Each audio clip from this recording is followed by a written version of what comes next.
Tamil Nadu state marketing corporation में हुए कथित घोटाले की जांच कर रही ईडी यानी प्रवर्तन निर्देशालय को सुप्रीम कोर्ट ने फटकार लगाई है।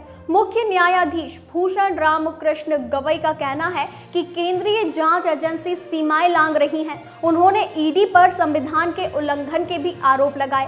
कोर्ट ने कार्यवाही पर रोक लगाने के आदेश दिए हैं, साथ ही एजेंसी से जवाब दाखिल करने के लिए कहा है।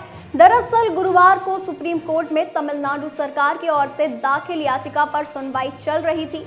याचिका में मद्रास हाईकोर्ट की तरफ से ईडी को मिली जांच की स्वतंत्रता को चुनौती दी गई थी। उच्च न्यायालय ने TASMAC में ईडी को कथित 1000 करोड़ रुपए के घोटाले की जांच के लिए खुली छूट दे दी थी।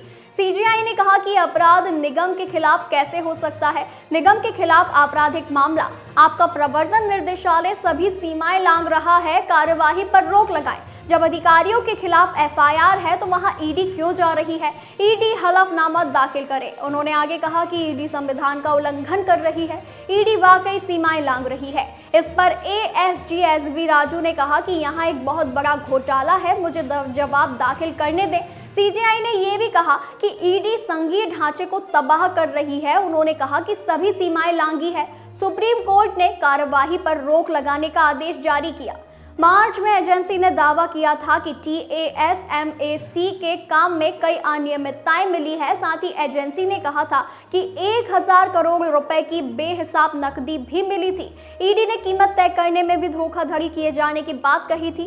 इसके साथ ही एजेंसी लगातार छापे भी मार रही थी। बीते सप्ताह ही रेड की गई थी और उस दौरान PMLA के तहत 10 ठिकानों की तलाशी ली गई थी। ईडी का दावा था कि उसे छेड़छाड़ किया गया डेटा मिला था, जिससे संकेत मिल रहे थे कि टेंडर वितरण के समय धोखाधड़ी की गई थी। इसके बाद तमिलनाडु के एक्साइज मंत्री S मुथुस्वामी ने ईडी पर सरकारी अधिकारियों को परेशान करने और राजनीतिक प्रतिशोध के तहत कार्यवाही के आरोप लगाए थे।